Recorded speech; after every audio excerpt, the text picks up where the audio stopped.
There are some missing person cases that seem impossible to understand from the very beginning. A person disappears in the middle of a wilderness area. A boat is found drifting offshore. A vehicle is discovered abandoned beside a remote highway. At least in those cases, investigators can usually point to something and say, this is where things started to go wrong. But this case is different because nothing appears to go wrong. A man drives into a quiet neighborhood outside of Las Vegas. He parks his car. He gets out. He walks down a sidewalk and then disappears. No struggle. No screams. No witness who reports seeing an attack. No evidence that anyone forced him into a vehicle. No confirmed sightings after that afternoon. Just a few minutes of surveillance footage that have been watched thousands of times by investigators, journalists, amateur sleuths, and family members desperately searching for answers.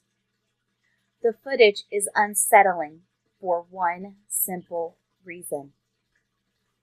Everything looks normal. The neighborhood looks normal. The weather looks normal. Even the man himself looks normal. Nothing about those final recorded moments suggests a mystery lasting more than 15 years is about to begin. Yet, This case that is fascinated exactly investigators what for years happened. because it combines The man was something incredibly 29-year-old ordinary Stephen with something Koecher. deeply mysterious. And despite There years is of surveillance investigation, footage. There law are enforcement witnesses. has never There are phone been able records, to explain financial records, what happened and a timeline. after he disappeared But yet, from view. none of those pieces fit Some together believe he was cleanly. meeting someone. Instead of solving Others the think he mystery, became a each victim clue of a seems crime. to deepen it. The A result few is wonder a case whether that he remains intentionally unsolved vanished, more than a decade later. but no theory Before fully we get into the explains events all that the led to evidence, Stephen's disappearance, and every we need answer to seems to understand create who he another was. question. because We're one going of to the take a first careful questions look at the investigators timeline, ask the in any witnesses, missing the person case is investigation, simple. and the Was the mystery that person continues likely to to surround disappear? one of the most For puzzling Stephen Koecher, disappearances Most ever people who connected knew him to believed Las that Vegas. the answer was no. This is the story of Stephen Koecher. Stephen was born into a close-knit family and spent much of his life surrounded by people who described him as intelligent, reliable, and thoughtful. By all accounts, he was not someone who attracted attention. He was not known for reckless behavior. He wasn't involved in criminal activity and wasn't known for getting into serious conflicts. Instead, people often described him as quiet and responsible. Friends and relatives consistently painted a picture of someone who worked hard and cared deeply about family relationships. One thing that stands out when reading interviews with people who knew Stephen is how often they mention his character. Many missing person cases involves individuals living chaotic lifestyles or navigating dangerous circumstances. That wasn't the image people had of Stephen. If anything, he was seen as dependable, the kind of person who called family members, the kind of person who checked in, the kind of person whose sudden disappearance felt immediately wrong. But even dependable people can experience difficult periods in life, and by 2009, Stephen was facing several challenges. The United States was still feeling the effects of the economic downturn that followed the financial crisis. Jobs were difficult to find. Many people were struggling financially. Stephen was among them. At the time, he had been searching for stable employment. His financial situation had become increasingly stressful. And although family members later said he generally appeared optimistic, investigators would eventually examine whether those pressures played a role in what happened. Financial stress alone doesn't explain a disappearance. Millions of people experience financial difficulties without vanishing. But detectives knew they couldn't ignore it. When someone disappears without explanation, every detail matters, especially details involving money, employment, and future plans, because those factors often are the real motive, or the opportunity, or the vulnerability. As the investigation progressed, detectives would discover that Stephen's final weeks contained several unusual elements, and the deeper they looked, the stranger the story became. One of the most important parts of any missing persons investigation is reconstructing the victim's life before the disappearance. Investigators call this building a baseline. What was normal? What wasn't? Who did they spend time with? Where did they go? What concerns did they have? And what plans did they make? The answers help detectives determine whether someone left voluntarily, encountered danger, or became involved in something unexpected. When investigators began examining Stephen's final month, they quickly discovered something unusual: his travel patterns. At first glance, the trips didn't seem especially suspicious. People travel all the time. They drive between cities. They take day trips. But when detectives mapped Stephen's movements, questions emerged. Some of the trips appeared difficult to explain. The distances were significant, and the destinations weren't always obvious. And in some cases, investigators struggled to identify exactly why he'd gone where he did. This became one of the earliest mysteries in the case. Why was Stephen spending so much time on the road? Was he searching for work? Meeting people? Following up on business opportunities? Or was something else happening? The answers aren't clear. And unfortunately, many of the people who might have helped explain those movements couldn't provide definitive information. Some remembered conversations, others remembered plans, but nobody possesses the missing piece that would suddenly make everything make sense. Instead, detectives were left with fragments. And fragments are frustrating because they hint at a larger picture without fully revealing it. To understand Stephen's situation, it's important to remember the economic climate of 2009. Many businesses were reducing staff, jobs were disappearing, and people who had previously enjoyed stable careers suddenly found themselves searching for opportunities. Stephen was actively looking for employment. Family members later explained that finding work had become a major focus in his life. That fact would become significant because investigators eventually considered whether his disappearance might somehow be connected to a job opportunity. Maybe someone had offered him work, or he was pursuing a lead. Maybe he was attending meetings that relatives didn't know about.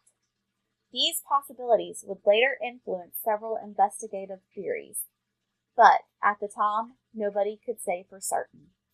All investigators knew was that Stephen wanted employment, he was willing to travel, and that combination would remain important throughout the case. As detectives interviewed friends and family, they encountered a recurring theme.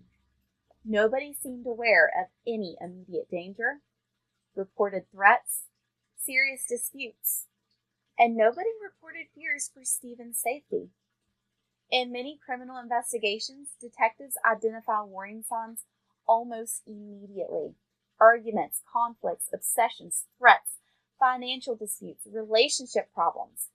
But Stephen's case did not present a clear red flag.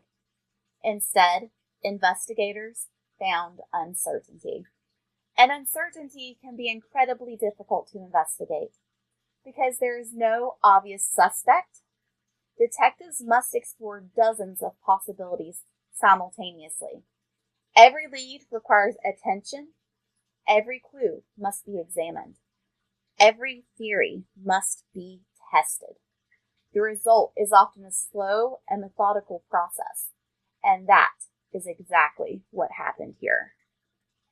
As the weeks progressed, Stephen continued making trips throughout parts of Nevada and Utah. Investigators later spent enormous amounts of time trying to reconstruct these movements: gas station receipts, cell phone data, witness accounts, financial records. Every available source of information was analyzed. What made the travel unusual wasn't necessarily where he went. It was the apparent lack of a clear explanation. Detectives could see movement, but they couldn't always identify purpose.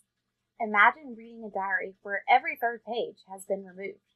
You can still follow the story, but important connections are missing. That was the challenge facing investigators. The timeline existed, but pieces of context seemed absent. And without context, even straightforward events can appear mysterious. As December 2009 arrived, nobody around Stephen appears to have suspected anything extraordinary was about to happen. Family members were communicating with him. Life moved on. The holiday season was approaching, and on the surface, nothing suggested that investigators would soon be searching for answers across multiple states. Yet, somewhere within Stephen's routine, something was unfolding. Whether it involved employment, a meeting, a personal matter, or something entirely different, investigators still do not know. What they do know is that the final days before the disappearance would become critically important, because once Stephen entered the Las Vegas area, every minute mattered, and every decision was scrutinized. At this point, investigators identified several important facts. Stephen was under financial stress. He was actively searching for work. He had been traveling extensively, and some of those moments remain difficult to explain.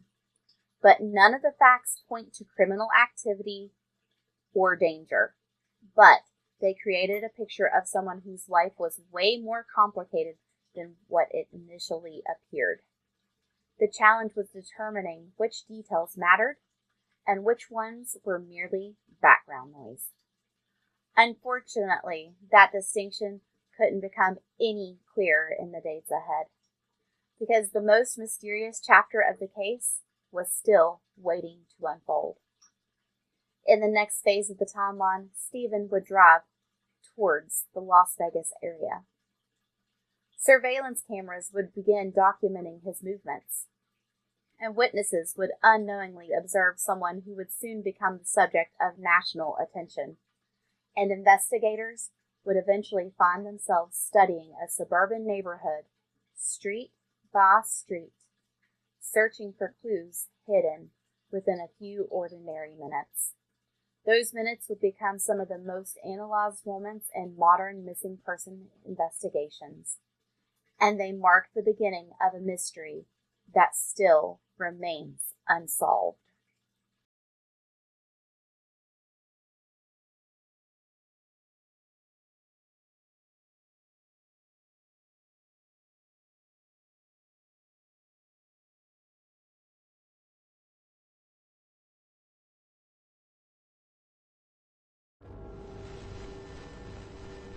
Some stories don't ask to be remembered.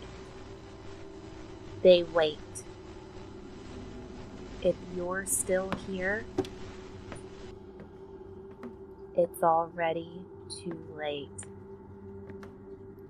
This has been Diamonds After Dark. See you next time.